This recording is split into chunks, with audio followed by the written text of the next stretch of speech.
अत्यंत अभद्र भाषेत त्यांनी हे विश्लेषण केलेलं आहे, टीका केलेली आहे, जी त्यांना शोभत नाही. वास्तविक रिजेक्टेड माल सगळे त्यांच्या कंपूत आहेत. तुम्ही बघाल तर जेवढे काँग्रेसकडनं रिजेक्टेड माल आहेत, समाजातून रिजेक्टेड माल आहेत, ते सगळं त्यांच्याकडे जमा झालेले आहेत. ते स्वतः आता रिजेक्शनच्या मागे लागलेले आहेत, रिजेक्शनमध्ये आलेले आहेत. आणि एकीकडे पंतप्रधान मोदी हे लोकसभेतील विरोधी पक्षनेते राहुल गांधी यांच्याशी समरस असणारं वक्तव्य जेव्हा करतात, राहुल गांधी म्हणाले होते की अर्थव्यवस्था बिघडते, आपल्याकडे टंचाई वाढणार आहे, त्यालाच हे करून त्यांनी मोदींनी ती लाईन पकडून सांगितलेलं आहे की सध्या आपण सोनं वापरू नये, आपण गॅस कमी वापरावा, डिझेल पेट्रोल कमी वापरावं. म्हणजे जे मार्चमध्ये 8 मार्चला राहुल गांधी म्हणाले की ही टंचाई आपल्याला उद्भवेल पुढे, आपण तयार राहिलं पाहिजे, युद्धाची झळ आपल्याला पोचेल, त्याच लाईनीमध्ये हे करून मोदी म्हणाले. वास्तविक यांना फडणवीसांना तेवढं कदाचित भान राहिलं नसेल किंवा ती त्यांच्या IQ त्यांच्याकडे नसेल, आणि म्हणून दुसरीकडे जेव्हा त्यांच्या विरोधात रान उठायला लागलंय, महाराष्ट्राचं नाव खराब व्हायला लागलंय की महाराष्ट्र एक नंबरचं भ्रष्टाचारी राज्य, महाराष्ट्रामध्ये लॉ अँड ऑर्डर बिघडलेली आहे, त्यामुळे त्यांनी ह्या चुकीचा शब्द वापरून, म्हणजे ज्याला म्हणतात अनपार्लमेंटरी शब्द, अभद्र शब्द वापरून त्यांनी, वास्तविक ते ब्राह्मण आहेत आणि ब्राह्मणाच्या तोंडून अशा त्यांनी वेदाच म्हणायचे असतात, त्यांनी असे शब्द वापरले. त्याचा ठाणा काँग्रेस निषेध करते. करावा निषेध, तेवढा थोडा आहे. त्यांनी महाराष्ट्राकडे लक्ष द्यावं. महाराष्ट्रामध्ये शेतकरी बेहाल आहेत, विद्यार्थी बेहाल आहेत, लाखो विद्यार्थी पास झालेले आहेत, त्यांच्या ॲडमिशनकडे लक्ष द्यावा. नोकऱ्या मिळत नाही आहेत, बरेचसे उद्योगधंदे बंद पडत चाललेले आहेत. ज्या उद्योगधंद्यांना त्यांनी प्रॉमिस केलं होतं जे येणार महाराष्ट्रात, ते आलेले नाहीत. आणि कॅगने रिपोर्ट दिलेला आहे, जातीय सलोखा बिघडलेला आहे, लॉ अँड ऑर्डर, रोज खून, मारामाऱ्या, दरोडे, महिलांवरती अत्याचार, बोंधू अत्याचार, हे सगळं वाढत चाललेलं आहे. लहान मुलांवर अत्याचार होत आहेत, पॉस्कोचे केसेस दाखल होत आहेत. या सगळ्या गोष्टींकडे लक्ष द्यावा त्यांनी. अनेक IPS अधिकारी हे ठाण मांडून आहेत, 10-10 वर्ष, 5-5 वर्ष. वास्तविक त्यांच्या कारकिर्दीमध्ये जर लॉ अँड ऑर्डर शहरांमधली बिघडत असेल, गावांमधली बिघडत असेल, परवा SP कुलकर्णी, SP जोशी यांच्याही बाबतीत तसं घडलं. कलेक्टर पकडला गेला आहे तिकडे, जिल्हाधिकारी. या सगळ्या गोष्टी, आमच्या ठाणे महानगरपालिकेतला उपायुक्त निलंबित झालेला आहे. या सगळ्या गोष्टींकडे वास्तविक त्यांनी लक्ष द्यावं. ठाण्याकडे त्यांनी लक्ष द्यावं. ठाण्यामध्ये प्रचंड भ्रष्टाचार हे झालेला आहे आणि भ्रष्टाचारांना पाठीशी घालण्याचं काम देवेंद्र फडणवीस करतायत. रुपाली चाकणकरांना वाचवायचं असेल की आणखी त्या भोंदूबाबा खरातला वाचवायचं असेल किंवा मग तटकरेंच्या बाबतीतली भूमिका असेल, या सगळ्या भूमिका त्यांनी स्पष्ट कराव्यात आणि त्यांनी महाराष्ट्राकडे लक्ष द्यावा, हीच आमची विनंती आहे. देवेंद्र फडणवीसांना महाराष्ट्राच्या बाहेर कोणी ओळखत नाही. कन्याकुमारीला त्यांनी रॅली घेऊन दाखवावी, त्यांनी काश्मीरला रॅली घेऊन दाखवावी. वास्तविक त्यांना घेता पण येणार नाही, त्यांना मोदी हे देणार नाही. त्यांना कुठेतरी मोदींवरचं जे प्रेशर वाढलंय आणि अमित शहावरचं की ह्यांना बदलावं, ते प्रेशर कमी करण्यासाठी कुठेतरी योगींबरोबर आणि चव्हाण, कोणते चव्हाण मध्य प्रदेशचे, हे सेकंड टीम म्हणून पुढे येत आहेत. तर ती हे कणी कापण्यासाठी, आणि आता विनोद तावडेंना पाठवलंय राज्यसभेवर, म्हणजे संकेत दिलेले आहेत. काल परवा आमच्या हिला माधवी नाईकला पाठवले, संकेत दिलेत हायकमांडने की तुम्हाला कुठेतरी बदलावं लागेल, आणि तो दबाव कमी करण्यासाठी त्यांनी हे बेताल वक्तव्य केलेलं आहे. या वक्तव्याचा ठाणे काँग्रेस निषेध करते. तर तुम्ही बोलला की नागपूरमधून निवडून येण्यापेक्षा मुंबईमध्ये निवडून, एक्झॅक्टली. राहुल गांधी केरळमधून निवडून येऊ शकतात, राहुल गांधी मुंबईमध्ये राहिले तरीही निवडून येऊ शकतात, अमेठीमधून निवडून येऊ शकतात. तर माझं म्हणणं आहे काय की हे नागपूरमध्ये यांनी मुंबईतून येऊन उभं राहून दाखवावं, आणि मुंबईतून निवडून येऊन दाखवावं. आम्ही समजू हा महाराष्ट्राचा नेता आहे, किंवा पश्चिम महाराष्ट्रातून निवडून येऊन दाखवावं फडणवीस साहेबांनी. पण मोदींनी सांगितले पेट्रोल डिझेल महाग होणार आहे, कमी वापरा, त्याबद्दल काँग्रेसचे आंदोलन छेडणार आहे. नाही, आता बैलगाडा वापरायची वेळ आलेली आहे. आणि त्यांनी मंत्र्यांच्या गाड्या कमी कराव्या ना, स्वतःच्या स्क्वॉडमधल्या गाड्या कमी कराव्या. मंत्र्यांना ज्या 10-10, 20-20 गाड्या देतात, इंधनाचं बचत करावी. 2च गाड्या ठेवाव्यात मंत्र्यांच्या मागे, आणि पोलिसांच्या 2 गाड्या, 3-4 गाड्या बस झाल्या. ते जे मोठा हे घेऊन फिरतात कन्वय दाखवायला, जो दिखताय वो बिकताय, सगळे शायनिंग मारत असतात मंत्री नुसते. इकडे बघाल तर एवढ्या मोठ्या गाड्या, सगळे ट्रॅफिक थांबवतात, जनतेला थांबवतात, जनतेचं इंधन वाढतं, जनतेला गाड्या अर्धा तास थांबवल्यामुळे त्यांचंही फ्यूल जातं. या सगळ्या गोष्टींचा विचार आधी मोदींनी करावा. मिनिस्टरांच्या गाड्यांमधला ताफा कमी करावा, अधिकाऱ्यांच्या गाड्यांमागचा ताफा कमी करावा. अधिकाऱ्यांनी पण रिक्षाने फिरावं, अधिकाऱ्यांनी पण सायकलाने फिरावं. म्युन्सिपल कमिशनर असेल, IPS असतील, यांनी पण सायकल, आता जसे ह्याचे इंग्लंडचे पंतप्रधान किंवा अमेरिकेचे पंतप्रधान सायकलवर फिरतात ओबामा आता, तसं यांनी पण सायकलवर फिरावं. सायकलवर फिरण्याचे दिवस आले. त्यांना गरज लागली तर आम्ही बैलगाड्या पण देऊ त्यांना. माझी गावी पण एक बैलगाडी आहे स्वतःची, आणि वाड्या बिड्यावरनं मागू आपण बैलगाडीने प्रवास. आता देशाला दुसरा काय पर्याय उरलेला नाही. त्यातली 1 वर्षाचा कार्यकाळ जर आमच्या आघाडीच्या उद्धव ठाकरे साहेबांनी सोडला तर 10 वर्ष सातत्याने ते याच्यावरती आहे. ज्यावेळेस उद्धव ठाकरे होते मुख्यमंत्री त्यावेळेस 5 नंबरवर आपण गेलो भ्रष्टाचार अशी माहिती आहे. बाबागिरी वाढलेली आहे. भ्रष्टाचार म्हणजे खून, मारामाऱ्या, दरोडे सर्रास होत आहेत. अधिकारी पकडले जात आहेत, कलेक्टर पकडले जात आहेत. लॉ अँड ऑर्डरवरती कोणी कोणाला मारतोय रस्त्यावरती उतरून, सगळीकडे मारामाऱ्या होत आहेत.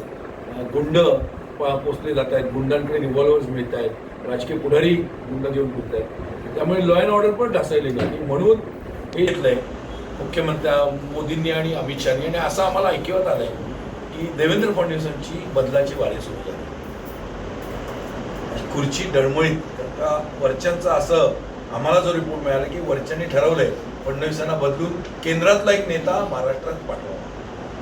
मध्यवर्ती निवडणुका आहेत, आता पुढच्या निवडणुका आहेत, आगामी निवडणुका, मराठा चेहरा दिला पाहिजे. त्यामुळे कदाचित या सगळ्या गोष्टींचा सुगवा लागल्यामुळे आता मध्ये जाऊ द्या, अगदी सगळीकडे ते गर्दी खेचतात. कन्याकुमारी टू काश्मीर त्यांनी जी यात्रा केली त्यांनी करोडोची लोक जमवली. आज कन्याकुमारीला तुम्ही जा किंवा काश्मीरला तुम्ही जा, या महाराष्ट्राच्या बाहेर राजस्थानला तुम्ही जा, सामान्य माणसाला विचारलं देवेंद्र फडणवीस कोण तर कोण ओळखणार नाही, कोणी ओळखणार नाही. पण राहुल गांधी कोण तर यस नेता आहे. आणि त्यामुळे जसं आम्ही मुख्यमंत्र्यांबद्दल वक्तव्य करणं अयोग्य आहे, परंतु त्याचप्रमाणे मुख्यमंत्र्यांनी लोकसभेतील विरोधी पक्ष नेते यांच्याबद्दल बोलणं गैर आहे. तुम्ही विधानसभेत तुमच्या लोकांशी भांडता, तुमच्या लोकांना उत्तरं देता, विधान परिषद देता, समजू शकतो. परंतु लोकसभेत तुम्ही बोलता राहुल गांधींबद्दल, समजू शकतो, कारण का तिथे ते कामकाजातून काढलं जातं. बाहेर जेव्हा तुम्ही वक्तव्य करता त्यावेळेस तुम्हाला व्यवस्थित पुरावा पाहिजे. मी कसं म्हटलं, आम्हाला ऐकवत आहे तर तुम्हाला पुरावा पाहिजे की राहुल गांधी रिजेक्टेड आहेत, राहुल गांधी इलेक्टेड आहेत, राहुल गांधी कोसा पलीकडे जाऊन निवडून आले केरळला. यांनी नागपूर सोडून मुंबईमधून निवडून येऊन दाखवावं, यांनी नागपूर सोडून मुंबईमध्ये निवडून येऊन दाखवावं. आणि त्यामुळे आणखीन एक त्यांच्यावरती आरोप असा होतोय की हल्ली काही दिवसामध्ये ते विरोधी पक्षांचे प्यादे झाले देवेंद्र फडणवीस. तुम्ही बघा, विरोधी पक्षातल्या लोकांना ते सहसा हल्ली जरा जवळ करतायत सगळ्याच. म्हणजे स्वतः काहीतरी अंतर्गत विरोध वाढल्यामुळे फक्त काँग्रेसवाल्यांना काही ठिकाणी टार्गेट करतात. आता आम्हाला टार्गेट करतील, आणखीन कोणाला आमच्या काँग्रेसवाल्यांना टार्गेट करतील. पण बाकीचे जेवढे विरोधक आहेत, आता उद्धव ठाकरे आहेत किंवा शरद पवार गट आहे, यांना सगळ्यांना जवळ करतात. आणि तो आरोप त्यांच्यावरती कुठेतरी होतोय. तो पण आरोप त्यांचे जे अंतर्गत धुसफूस आहे, काही जे मुख्यमंत्री पदाची स्वप्न बघतात त्या मुंडे वगैरे या जवळचे लोक. पण ही विरोधातली जी लॉबी आहे, ती लॉबी आमचे हे काय त्यांचं नाव, नागपूरचे त्यांना मंत्रिपदावरून वगळलं.